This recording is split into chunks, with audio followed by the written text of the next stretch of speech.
الانتي فوسفوليبيد كتير قوي بتشخص غلط، وكتير قوي للاسف كمان بيتعالج غلط، وكتير من المفاهيم غلط موجوده على الانترنت او عند الدكاتره غير المتخصصين. النهارده هنتكلم على الانتي فوسفوليبيد، الحقائق والخرافات.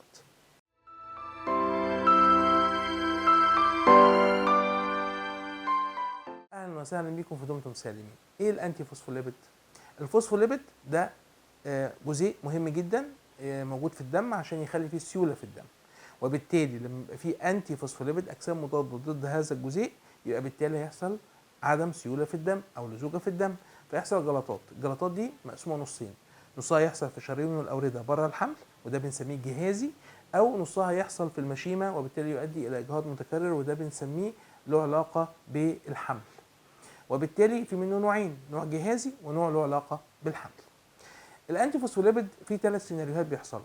يا اما يجي لي المريض معاه تحليل كده بدون ما يحصل له اي حاجه خالص، لا حصل له اجهاض ولا حصل له لا قدر الله جلطات، وعمل تحليل لاي سبب من الاسباب وجاي لي بتحليل يقول لي ان انا عندي المتلازمه دي وجاي مرعوب وعندي ذئبه او عندي انتي فوسفوليبيد. السيناريو الثاني ان المريض حصل له فعلا جلطات متكرره او اجهاض متكرر وعمل التحليل وجاي متشخص انه ذئبه حمراء عشان مجرد التحليل اسمه لوبس انتي كواجولانت.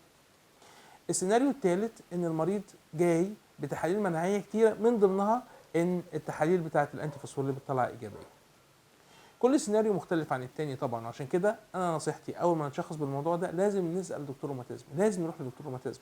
دكتور النساء لوحده غير كافي لعلاج هذا الموضوع، دكتور الاوعيه الدمويه لوحده غير كافي. للاسباب الاتيه: واحد، ان 30% من المرضى اللي عندهم انتي فوسفوليبيد عندهم امراض مناعيه اخرى زي الغده الدرقيه المناعيه او الكبد المناعي او كمان الذئبه الحمراء. مش كلهم طبعا عندهم ذئبه حمراء. نمره 2، انه الانتي فوسفوليبيد علاجه الاساسي صحيح ادويه سيوله، انما استخدام الادويه السيوله من قبل التخصصات الثانيه بيستخدموا ادويه سيوله ما توافقش عليها لحد النهارده في علاج الانتي فوسفوليبيد.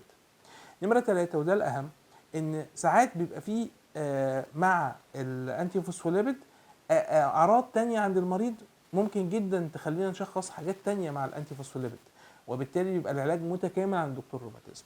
فنصيحتي ان احنا لازم نتوجه لدكتور روماتيزم لو عندنا اجسام مضاده للانتي فوسفوليبيد ايجابيه، وحالات كتيره جدا بنقدر ان احنا نحسنها سواء بادويه السيوله او بادويه المناعه لو عندهم اعراض تانية. لو هو انتي فوسفوليبيد بس ما بنديش ادويه مناعه، بندي ادويه سيوله بس.